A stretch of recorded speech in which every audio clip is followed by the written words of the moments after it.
Bom dia, doutor Nelson. Messias. Obrigado por sua vinda ao nosso programa. Doutor Nelson, ele é professor universitário, médico, doutor. Estamos vivendo a Semana do Sono. A gente até já tem uns compromissos aqui para que ele volte outras vezes, a gente falando outros assuntos. Importante nesse papel da comunicação, de levar orientação, acima de tudo. A riqueza maior que qualquer cidadão pode acumular para si é a informação.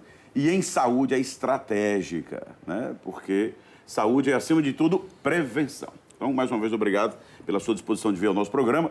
E hoje o assunto é sono, né? Bom, ruim, profundo, leve, apneia, ronco, né? Que é a coisa mais comum no nosso dia a dia. Estamos vivendo a Semana do Sono? Correto. Estamos vivendo a Semana do Sono, é uma semana que deve lembrar aos indivíduos que o sono é muito importante para a nossa vida. O sono determina a qualidade de vida e determina o quanto nós vamos viver e com que doenças vamos também ter que lidar durante nossa vida. O sono, os distúrbios do sono estão ligados a diversas patologias. Então, é uma lembrança da Sociedade Brasileira do Sono sobre a importância desse nosso evento do dia a dia. Quer dizer, dormir é importante. Dormir é muito importante. E mais ainda, dormir com qualidade é muito importante. Determina a vida da pessoa, né? Exato. Dormir. Agora, o que é dormir com qualidade? Quanto tempo? Porque convencionalmente se ouve muito falar, pelo menos 8 horas de sono no dia. O que é necessário para se considerar dormir bem? Não é uma questão de tempo, de duração do sono. Por exemplo, um bebê, logo ao nascer, ele dorme cerca de 16 horas e meia. E temos um decréscimo dessa duração do sono com o evoluir da vida. Nós não temos um tempo determinado, algumas pessoas podem dormir durante 5 horas, 6, 7, 8, 9 horas e todas elas terem um bom padrão de sono. O que nós temos são pessoas que dormem mal e pessoas que dormem bem. Como saber isso? Então, existe até uma escala de perguntas, mas basicamente seria você ter um sono restaurador, você ter a sensação de que dormiu bem e não ficar sonolento durante o dia. Aquela pessoa que tem sonolência durante o dia mostra que ela não está dormindo bem. Então, esse é o grande sinal de alerta, sonolência durante o dia. Agora, vem com o sono, né, a história do ronco. Ronco, apneia, do que é que ele se diferencia?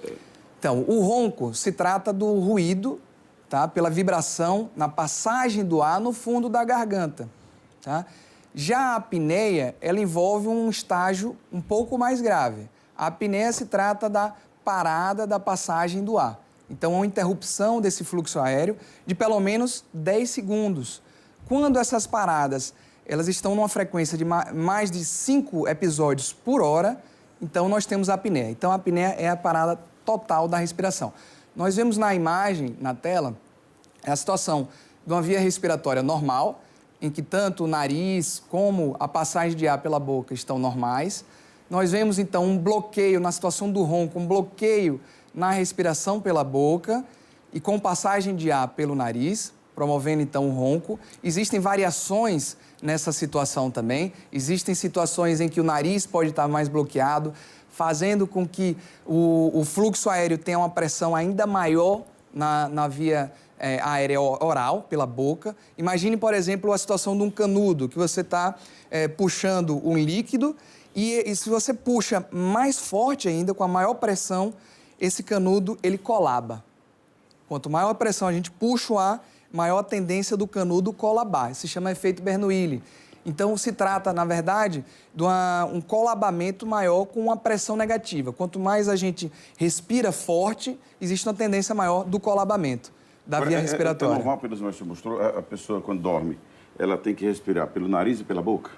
Não, o ideal seria a respiração pelo nariz. Só pelo nariz? Só pelo nariz. Mas muita gente com a boca fechada. Por quê? Isso já é uma alteração, tá? As principais são, na verdade, um bloqueio nasal. Problemas de rinite seria o mais frequente, uma inflamação do nariz, carnes aumentadas no nariz, desvio do septo nasal, pólipos nasais, situações de irritação da mucosa nasal e muitas vezes a pessoa não tem uma musculatura da cavidade oral capaz de conter a boca fechada. Então, pessoas que têm um costume, por exemplo, de respirar pela boca durante o dia, Quando chega à noite, como ela não exercita essa musculatura oral, ela não é capaz de vedar, ou seja, fechar a boca durante o sono e acaba também respirando pela boca durante a noite. Quais são as complicações que o sono, a falta de sono, já disse, influencia na qualidade de vida das pessoas e até na longevidade, né? Exato. A questão do ronco é apenas uma característica de uma ou de outra pessoa ou é um problema de saúde a ser tratado? Tem cura? O ronco, ele é preocupante por dois motivos. Um, pela própria situação do ruído que ele faz. Ele determina problemas conjugais, problemas familiares, porque é uma situação bem incômoda. Para o paciente, ele é um sinal de que o paciente pode ter um sono não restaurador, o sono não cumpre a função do descanso para o qual ele foi feito. E mais ainda, ele pode ser um sinal de que a pessoa tem a apneia do sono, as paradas respiratórias. E essa, sim, por uma própria situação do estresse do organismo. O organismo pensa que está numa situação de perigo todos os dias. A cada parada respiratória, o organismo inicia uma série de eventos intracelulares em resposta a esse estresse. Isso leva a uma situação como se o corpo estivesse dando todo esse sinal de estresse a cada momento de apneia. Isso leva a situações que podem levar a infarto, derrame cerebral, hipertensão arterial, acúmulo de gordura na barriga, diabetes. Então, são problemas muito sérios e até mesmo um aumento da mortalidade. Quer dizer, o ronco com essa apneia pode provocar tudo isso? Exatamente. Gordura a apneia na barriga, pode... problemas cardíacos e tudo mais? Exatamente. Então, uma pessoa que ronca, diz, não, é normal, eu ronco um pouquinho. Tem um cidadão que diz que não ronca, ele costuma acordar para ver e não se vê roncando. Brincadeira. Mas, então, a pessoa que ronca pode-se dizer que ela tem um problema. Exatamente. E que precisa ser tratado. Exatamente. E puxo aqui o gancho que você lembrou, Messias, que a pessoa que nega a situação do ronco, hoje em dia está muito fácil. Grava com o celular e mostra para a pessoa no outro dia. Olha como é que você ronca. Uma criança, um adulto, o homem, a situação do ronco é mais frequente no homem e mais comum nas pessoas com sobrepeso e obesidade. Então, muitas vezes o homem é reticente para ir ao médico, ele tem uma certa resistência. Então, a esposa, algum familiar, pode realmente filmar o sono e mostrar, olha como é que você está. E aí a pessoa se conscientizar para poder ir ao médico. Tem cura?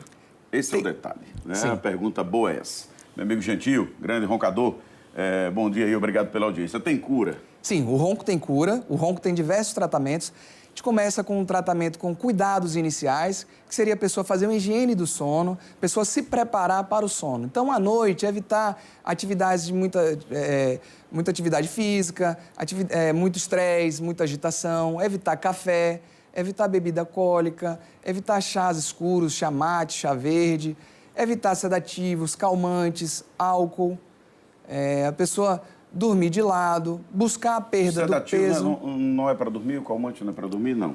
O problema é que o sedativo ele causa um aprofundamento do sono. Então, imagine que a gente muito relaxado, essas estruturas do fundo da garganta, que nas pessoas que roncam muitas vezes já estão em excesso. A pessoa muitas vezes pode respirar pela boca, como a gente comentou, por um bloqueio do nariz.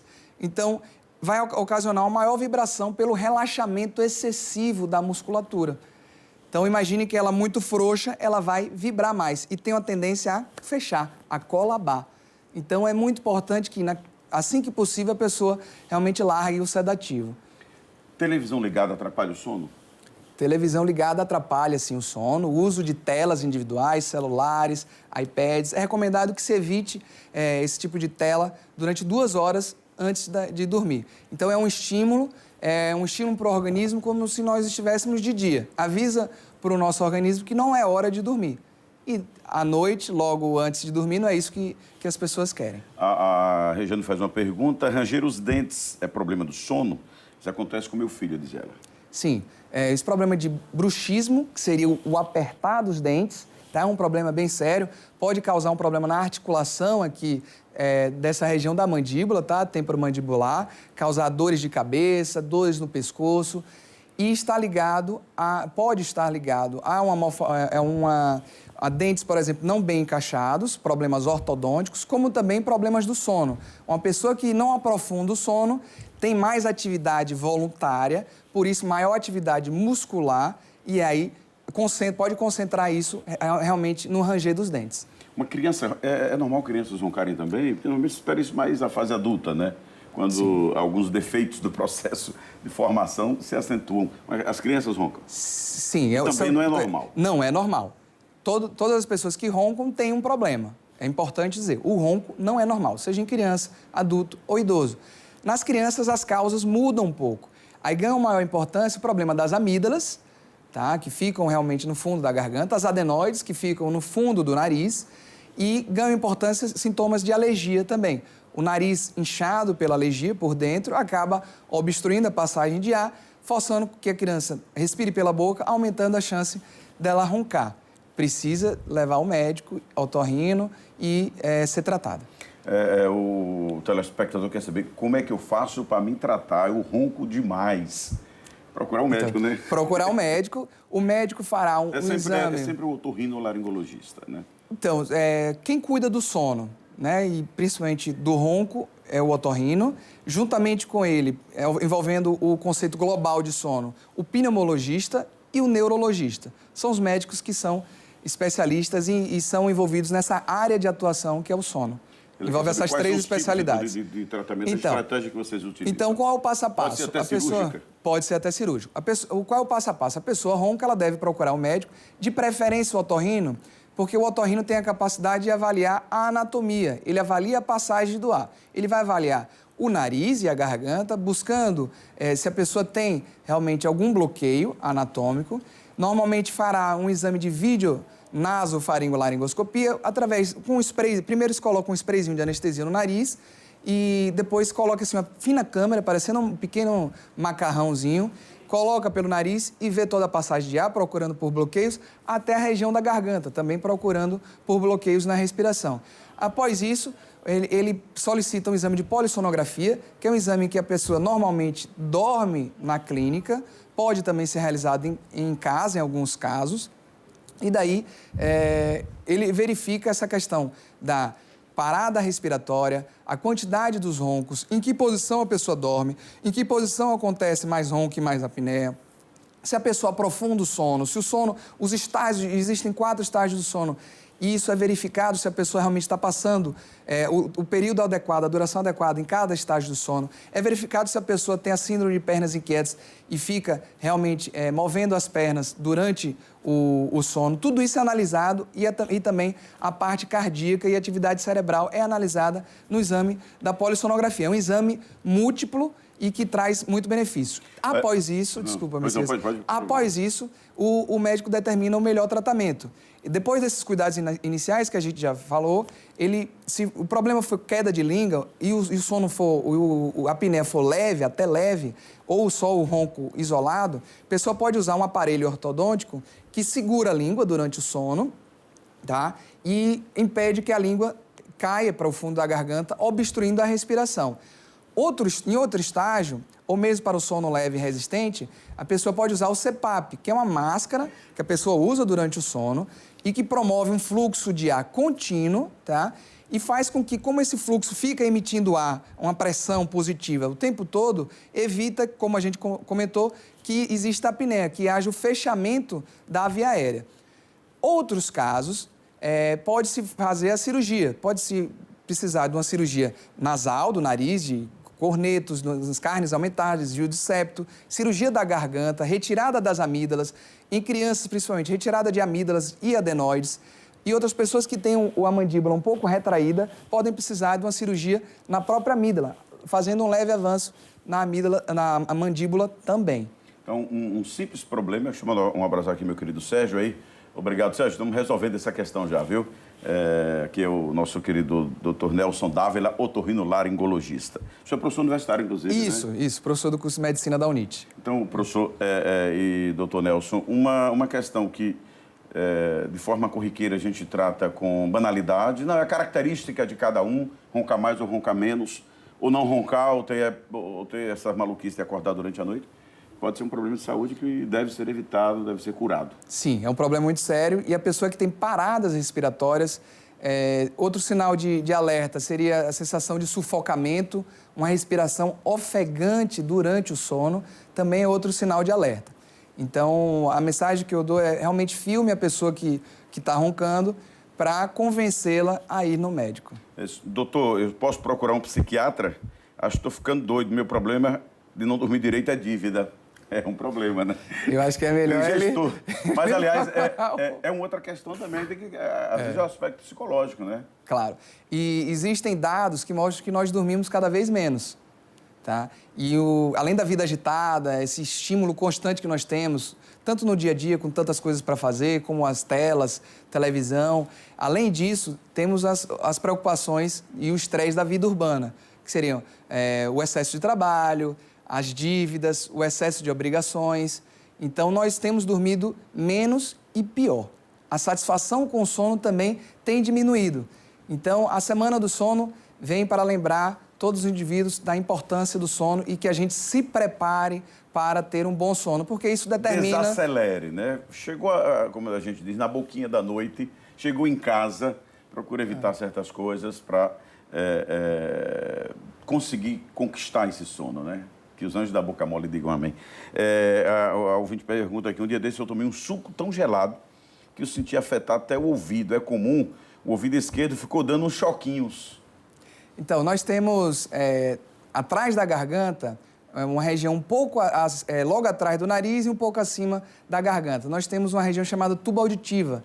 É uma comunicação entre o ouvido e a garganta. Então, coisas que afetem a garganta podem influenciar o ouvido. Além disso, tem um nervo que passa na garganta e passa no ouvido também. É o chamado nervo glossofaríngeo. Então, existe, às vezes, problema num certo segmento do nervo, acaba podendo dar um choque também em toda a região em que o nervo passa. Às vezes a dor na cabeça, né? Se consome uma quantidade maior de gelo, um sorvete mais intenso. Se isso ficar se repetindo, tá certo? É bom que ela procure o médico. Existe uma outra situação também, que é um nervo chamado trigêmeo, também, que passa na região da boca e inerva a face para aquelas pessoas que têm, por exemplo, uma dor na face congelado, é um pouco uma variação do que ela sentiu. Pode ser um problema no trigêmeo e um sinal de inflamação na garganta, no nariz, alguma alergia, refluxo, que já está deixando a região mais sensível e mais fácil de ter o estímulo nervoso. Ok, agora são 7 da manhã, mais 25 minutos. Sobre a questão do caractere, meu querido Sérgio, está sendo resolvido. Lembrando, a produção me avisa aqui que toda a entrevista dele vai estar no Facebook, tá? E no YouTube, né? Para maiores informações. Você vê que é uma coisa tão simples, né, doutor Nelson? Que quando a gente começa a fala da profundidade, da seriedade, as pessoas se colocam, então eu tenho um desses problemas, né? Sim, é um problema muito comum e muitas vezes negligenciado. Antigamente se achava que o ronco era normal. Com o avançar da ciência, notou-se que o ronco e a apneia do sono estão associados a diversos tipos de problema. E a importância do sono na saúde e na medicina só tem crescido. Então, realmente, até se criou uma área de atuação justamente para cuidar do sono. Outra pergunta aqui é se esse tratamento é feito pelo SUS. Então, é obrigação do SUS fornecer realmente esse tratamento, mas nós temos bastante dificuldade, tá? Por exemplo, nós não temos máscara de CPAP pelo SUS fornecido, tá? E é muito difícil no Brasil todo, tá? Realmente é difícil que o SUS forneça. Temos o hospital universitário, mas também tem muita dificuldade. A questão cirúrgica, cirurgias do nariz, cirurgias de amígdala e cirurgias de adenoide são cobertas pelo SUS. O hospital universitário realiza a cirurgia do ronco, que realmente muda a conformação da garganta, retirando as amígdalas também, justamente para tentar evitar que a garganta colabe, ela feche, tá certo? Mas enquanto o CPAP, o aparelho intraoral, que é esse aparelho ortodôntico, também nós não temos no SUS, temos essa dificuldade. Mas não são cirurgias muito complexas, né? Quer dizer, elas exigem técnica, conhecimento, mas dependendo do caso, pode ser até mais simples, né? Sim, não são cirurgias muito arriscadas, são cirurgias de baixo risco, são feitas com todo cuidado, toda atenção, todo o preparo, mas não são cirurgias de alto risco, não, tá certo? Pode salvar a vida, pode dar permitir muito mais anos de vida. Então, procure sempre um profissional. O Zé Roberto quer saber onde é que acha o senhor. Ele é professor da UNIT, né? Exato, sou professor da UNIT. Nós atuamos na clínica Climé, fica próximo do Colégio Arquidiocesano. Ali em frente é o refeitório do SESC, na rua Senador Hollenberg. Ok, Zé. Meu amigo Marco Ludovice também mandou aqui um abraço. Excelente entrevista, muito orientativa. Valeu, meu querido Marcos. Muito obrigado. Nelson, muito obrigado. O senhor vai voltar aqui.